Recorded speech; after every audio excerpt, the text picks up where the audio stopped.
Standard deduction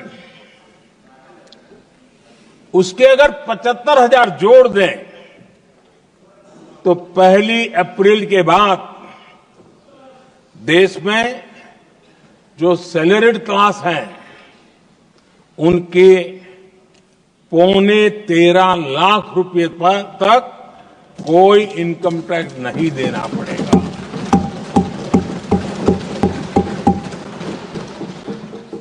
आदरणीय सभापति जी, आप जिस समय युवा मोर्चा में काम करते थे तब एक बात आप सुनते होंगे, पढ़ते भी होंगे। एक प्रधानमंत्री आए दिन 21वीं सदी बोला करते थे। एक प्रकार से रट गया था, तकिया कलाम जैसा हो गया था, तो बोलते थे 21वीं सदी। जब इतनी बार बोला जाता था तो उस समय टाइम्स ऑफ इंडिया में R.K. लक्ष्मण ने एक बड़ा शानदार कार्टून बनाया था। वो कार्टून बड़ा इंटरेस्टिंग था। उस कार्टून में एक हवाई जहाज है, एक पायलट है। अब उन्होंने पायलट क्यों पसंद किया वो तो मुझे मालूम नहीं। कुछ पैसेंजर बैठे थे और हवाई जहाज एक ठेले पे रखा हुआ था और मजदूर ठेले को धक्का मार रहे थे और 21वीं सदी लिखा हुआ था। वो कार्टून उस समय तो मजाक लग रहा था, लेकिन आगे चल करके वो सच सिद्ध हो गया। आदरणीय अध्यक्ष जी, ये कटाक्ष था जमीनी सच्चाई से। तब के प्रधानमंत्री कितने कटे उठे थे और हवाई बातों में लगे हुए थे, इसका वो जीता जागता प्रदर्शन करने वाला कार्टून है।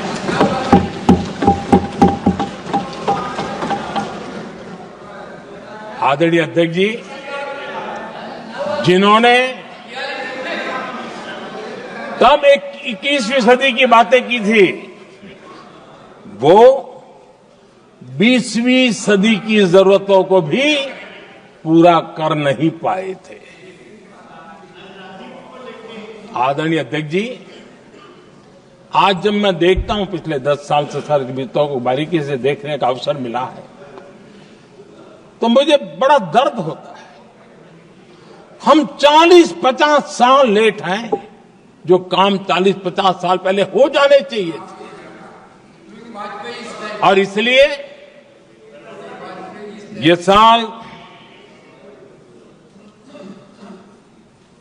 जब 2014 से देश की जनता ने हमको सेवा का अवसर दिया, हमने ज्यादा से ज्यादा युवाओं पर फोकस किया। हमें युवाओं की आकांक्षाओं पर बल दिया। हमने युवाओं के लिए ज्यादा अवसर बनाए। हमने कई क्षेत्रों को खोल दिया और जिसके कारण हम देख रहे हैं देश के युवा अपने सामर्थ्य का परचम लहरा रहे हैं। देश में हमने स्पेस सेक्टर को खोल दिया, डिफेंस सेक्टर को खोला, सेमीकंडक्टर मिशन लेकर के आए, इनोवेशन को बढ़ावा देने के लिए अनेक नई योजनाओं को हमने आकार दिया। स्टार्टअप इंडिया इकोसिस्टम पूरा डेवलप किया और इस बजट में भी आदरणीय अध्यक्ष जी एक बहुत महत्वपूर्ण निर्णय हुआ है। 12 लाख की आय पर इनकम टैक्स की माफी। ये समाचार इतना बड़ा बन गया कि बहुत सी महत्वपूर्ण चीजों पर अभी भी कुछ लोगों का ध्यान नहीं गया है। वो महत्वपूर्ण निर्णय हुआ है। हमने न्यूक्लियर एनर्जी सेक्टर को ओपन कर दिया। और इसके दूरगामी सकारात्मक प्रभाव और परिणाम देश को देखने के लिए मिलने वाले हैं। आदरणीय अध्यक्ष जी, AI, 3D printing, robotics, virtual reality की चर्चा हम तो गेमिंग का भी महात्मा क्या होता है इसके लिए भी प्रयास करने वाले लोगों में से। मैंने देश के नौजवानों से कहा है कि दुनिया का गेमिंग क्रिएशन का, क्रिएटिविटी वर्ल्ड का कैपिटल भारत क्यों न बने। और मैं देख रहा हूं बहुत तेजी से हमारे लोग काम कर रहे हैं।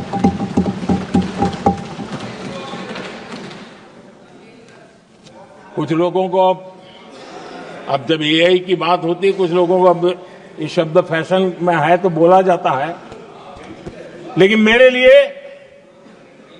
सिंगल एआई नहीं है, डबल एआई। भारत की डबल ताकत है। एक एआई आर्टिफिशियल इंटेलिजेंस, दूसरा AI aspirational India.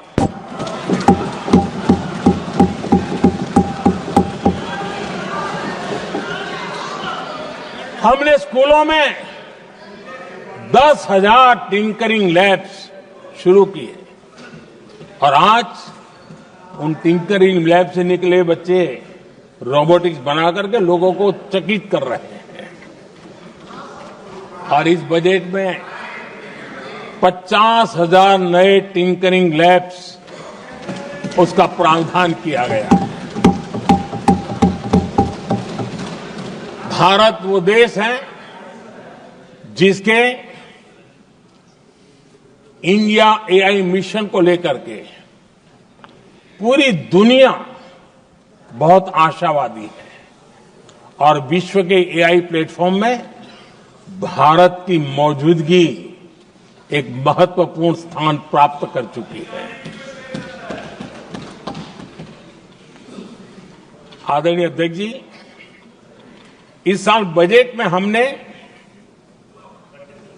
Deep tech के डोमेन को में इन्वेस्टमेंट की बात की है और डीप टेक मैं समझता हूं हमारे लिए तेज गति से आगे बढ़ने के लिए आज 21वीं सदी पूरी तरह टेक्नोलॉजी ड्रिवन सेंचुरी है। ऐसे में हमारे लिए आवश्यक है कि भारत डीप टेक के क्षेत्र में बहुत तेजी से आगे बढ़े। आदरणीय अध्यक्ष जी, हम लगातार युवा भविष्य को ध्यान में रखते हुए काम कर रहे हैं, लेकिन कुछ दल हैं जो लगातार युवाओं के साथ धोखा कर रहे हैं, उन्हें धोखा दे रहे हैं। ये दल चुनाव के दरमियान ये भत्ता देंगे, वो भत्ता देंगे, वादा तो करते हैं लेकिन पूरा नहीं करते हैं। ये दल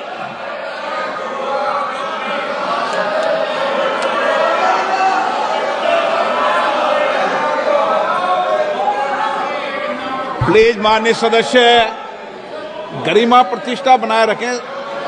भारत की संसद में आप प्लीज बैठे बैठे टिप्पणी नहीं करें और नए माननीय सदस्य बैठे बैठे टिप्पणी कर रहे हैं। आदरणीय अध्यक्ष जी, ये दल युवाओं के भविष्य पर आपदा बनकर गिरे हुए हैं।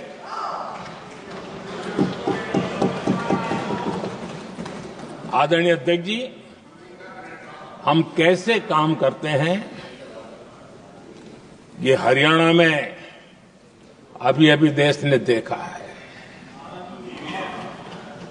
बिना खर्ची, बिना पर्ची नौकरी देने का वादा किया था। सरकार बनते ही नौकरी मिल गई नौजवानों को।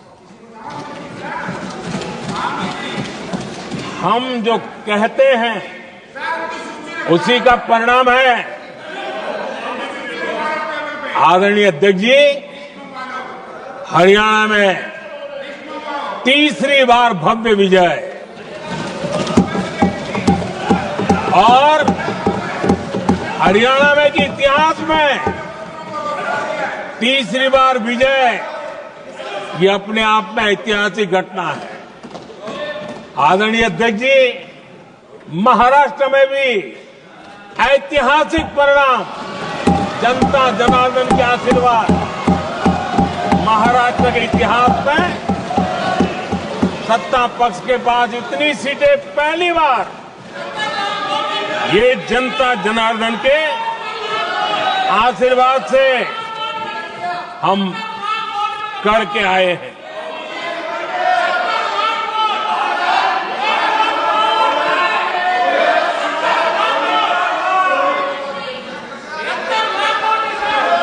कुछ समझते हैं आदरणीय चीजों को? अध्यक्ष जी, कल जवाब दिया था ना आपको। चलिए। आदरणीय राष्ट्रपति जी ने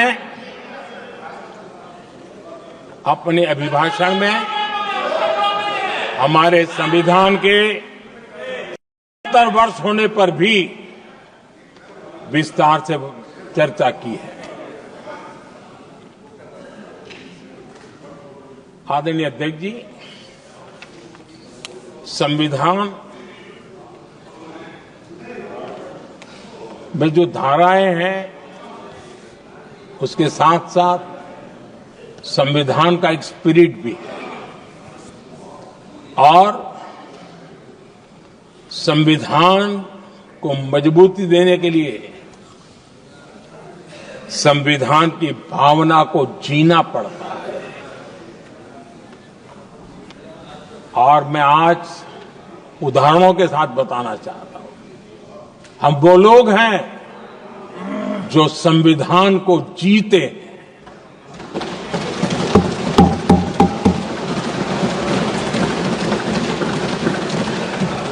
आदरणीय अध्यक्ष महोदय, हमारे यहां ये बात सही है, परंपरा है कि राष्ट्रपति जी जब उद्बोधन करते हैं तो उस सरकार के उस साल के कार्यकाल का ब्यौरा देते हैं। उसी प्रकार से राज्यों में गवर्नर का जो उद्बोधन होता है सदन में, वो उस राज्य के कार्यकलापों का ब्यौरा देते हैं। संविधान और लोकतंत्र का स्पिरिट क्या होता है? जब गुजरात के 50 वर्ष हुए, गोल्डन जुबली ईयर मना रहे थे और सद्भाग्य से मुझे उस समय मुख्यमंत्री के रूप में सेवारत था मैं, तो हमने एक महत्वपूर्ण निर्णय किया। हमने किया इस गोल्डन जुबली ईयर में पिछले 50 वर्ष में सदन में जितने भी गवर्नर के भाषण हुए, मतलब उस समय की सरकारों का ही वाहवाही उसमें होती है, हमने कहा कि उन 50 साल में जितने भी गवर्नर के भाषण हुए हैं सबको ही एक पुस्तक के रूप में तैयार किया जाए, ग्रंथ बनाया जाए और आज सभी लाइब्रेरीज में वो ग्रंथ अवेलेबल है। मैं तो बीजेपी वाला था, गुजरात में तो ज्यादातर कांग्रेस की सरकारें रही थी, उन सरकारों के गवर्नर के भाषण थे, लेकिन उसको भी प्रसिद्ध कराने का काम भाजपा से बना एक मुख्यमंत्री कर रहा था। क्यों? हम संविधान को जीना जानते हैं, हम संविधान को समर्पित हैं, हम संविधान के स्पिरिट को समझते हैं। आदरणीय अध्यक्ष जी, आप जानते हैं 2014 में जब हम आए तब मान्य विपक्ष नहीं था, रिकॉग्नाइज्ड अपोजिशन पार्टी नहीं थी, उतने अंक भी लेकर के कोई नहीं आए थे। भारत के अनेक कानून ऐसे थे कि हमें पूरी स्वतंत्रता थी उस कानून के हिसाब से काम करने की। अनेक कमेटियां ऐसी थी जिसमें लिखा था लीडर्स ऑफ अपोजिशन उसमें आएंगे, लेकिन अपोजिशन था ही नहीं, रिकॉग्नाइज अपोजिशन नहीं था। ये हमारा संविधान जीने का स्वभाव था, ये हमारा संविधान का स्पिरिट था, ये हमारी लोकतंत्र की मर्यादाओं का पालन करने का इरादा था। हमने तय किया कि भले मान्य विपक्ष नहीं होगा, रिकॉग्नाइज अपोजिशन नहीं होगा, लेकिन जो सबसे बड़े दल का सब नेता है उसको मीटिंगों में बुलाएंगे। ये लोकतंत्र का स्पिरिट होता है, तब होता है।